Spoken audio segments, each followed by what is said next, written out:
문재인은 지금 대한민국 경제, 안보, 그리고 외교까지 속된 말로 작사를 내고 있습니다. 이러다가 이 나라 경제가 부도나게 생겼습니다. 그래서 문재인에게 역사적 사실을 기반으로 전해주고 싶은 말이 있습니다. 당신이 그토록 싫어하는 전두환 대통령의 외교 정책을 배우라고 말하고 싶습니다. 문재인이 전 대통령보다 잘하는 게 없습니다. 그렇게 독재 타령을 하며 혈안이 돼서 욕짓거리를 하지만 문재인은 전 대통령보다 잘하는 게 없다는 게 사실입니다. 안보, 경제, 외교 등 잘하는 게 없습니다. 이게 운동권들의 실체입니다. 능력도 없는 운동권 바보들의 실체입니다. 문재인은 전두환 대통령을 욕할 자격이 없습니다.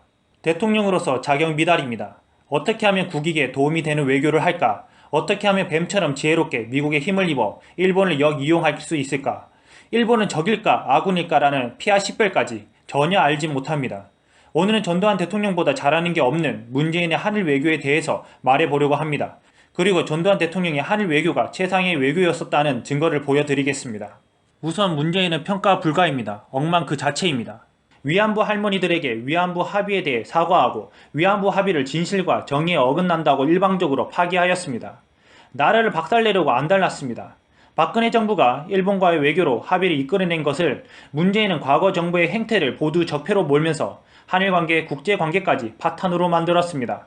국제질서를 너무나도 모르는 바보입니다. 반평생 인권 타령하며 민주파리만 해서 외교라는 걸 전혀 모르는 이념에 미친 무식한 인간입니다.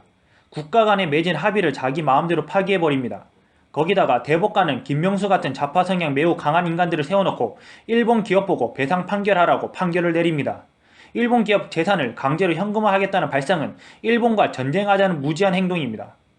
이자들의 문제점은 국내 정치밖에 모르며 외교, 안보, 경제가 파탄이 나도 국가는 관심 없고 자신들의 정치 생명만 유지하는 게 우선입니다.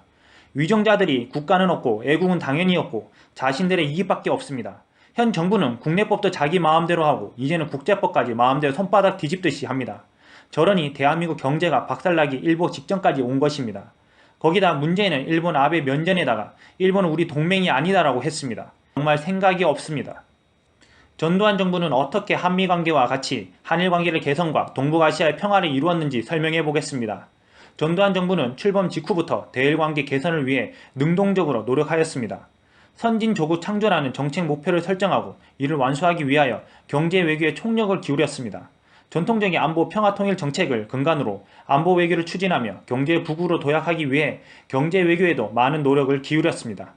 전두환 대통령은 일본 나카소네 정부로부터 안보 방파제 비용으로 100억 달러를 요구하며 40억 달러를 받아내는 데 성공했습니다.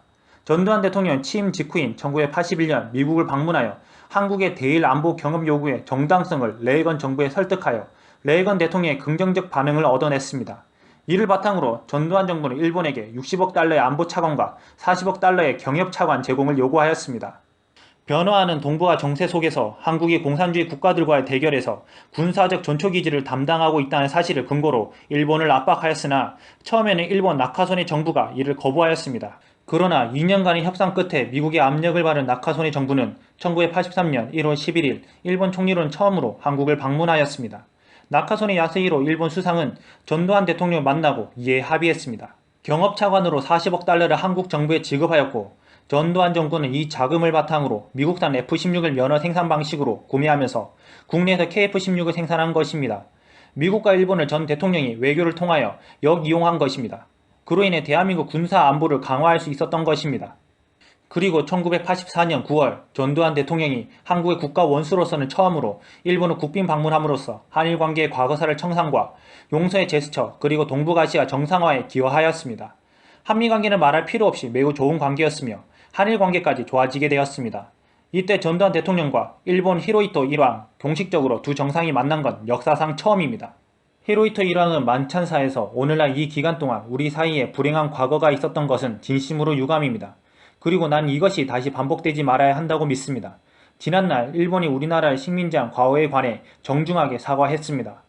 나카소네 야스히로 총리도 사과했습니다. 일본이 당신의 나라와 국민들에게 거대한 고통을 가지고 왔던 기간이 이 세기에 있었습니다. 난 이 자리에서 일본의 정부와 국민들이 이 오류에 대해 깊은 유감을 느낀다는 것을 진술하고 싶습니다. 문재인과 더불어 민주당에게 다시 한번 전합니다. 당신들이 전두환 대통령을 독재자라고 비난하기 전에 당신들이 전 대통령보다 잘하는 게 무엇이 있는지 자가 진단해 보시길 바랍니다. 자가 진단을 해보면 당신들이 전두환 대통령보다 잘하는 게 없다는 걸 금방 알게 될 겁니다. 잘하는 것도 하나도 없는 자들이 입만 살아가지고 민주파리하며 나라를 작살내고 있는 실정입니다. 국제정세를 전혀 모르고 전문성도 없고 실력도 안 되는 자들이 청와대, 국회에 앉아서 주제 파악 못하고 전 대통령을 비난하는 자칭 진보 좌파들입니다. 입만 살아있습니다. 운동권들이 잘하는 건 80년대 좌파 이념에 미쳐서 세상을 전혀 모르고 애네 필히 좌파 이념 노름이나 하던 자들이 뭘 알겠습니까? 경제를 알겠습니까? 외교를 알겠습니까? 입 터는 거와 대자보 쓰는 것밖에 모릅니다. 80년대 경제 어성장기였습니다. 왜냐, 한미, 한일 관계가 매우 좋았던 것은 기본이고 경제 외교에 많은 노력을 기울였으며 당연히 외교력도 최상이었습니다. 동북아시아 평화의 시대였습니다. 80년 대한민국 경제 상황은 지나가는 개도 만원짜리 지폐 물고 다녔다고 할 정도로 경제가 좋았다고 합니다. 문재인과 하수인들에게 다시 한번 경고합니다. 전두환 정부에 대해 공부 좀 하세요. 공부는 하기 싫고 이상한 소설책이나 보면서 거짓된 상상력으로 자랑스러운 대한민국 망가뜨리지 말고요. 지금처럼 정치하겠다면 얼른 하야하시길 바랍니다. 저는 당신들의 하야만이 이 나라와 국민을 위한 길이라고 확신합니다. 그리고 국민들도 올바른 과거사를 이해하며 일본을 더 이상 적으로 생각하지 말고 한일 관계를 속히 회복해야 합니다. 일본은 이웃나라이며 우리나라에 여러 번의 화해 제스처를 보냈습니다. 그러면 한국도 선진국가처럼 그에 맞게 넓은 마음으로 화해를 수용해야 합니다. 정부만이 아니라 모든 국민들도 일본을 용서해야 합니다. 일본이 여러 번의 사과를 했는데 끝까지 투정 부리는 것은 성숙하지 못한 아이와 같습니다. 그리고 설명했다시피 지금의 대한민국이 있을 수 있었던 것은 북한이 아니라 일본의 자금과 기술력 덕분입니다. 일제시대 나쁜 점만 기억하지 말고 해방 이후 일본이 우리에게 선의를 베풀었던 긍정의 역사도 함께 기억했으면 합니다. 그래야 동북아시아 평화와 국가의 번영을 이룰 수 있습니다. 이상입니다.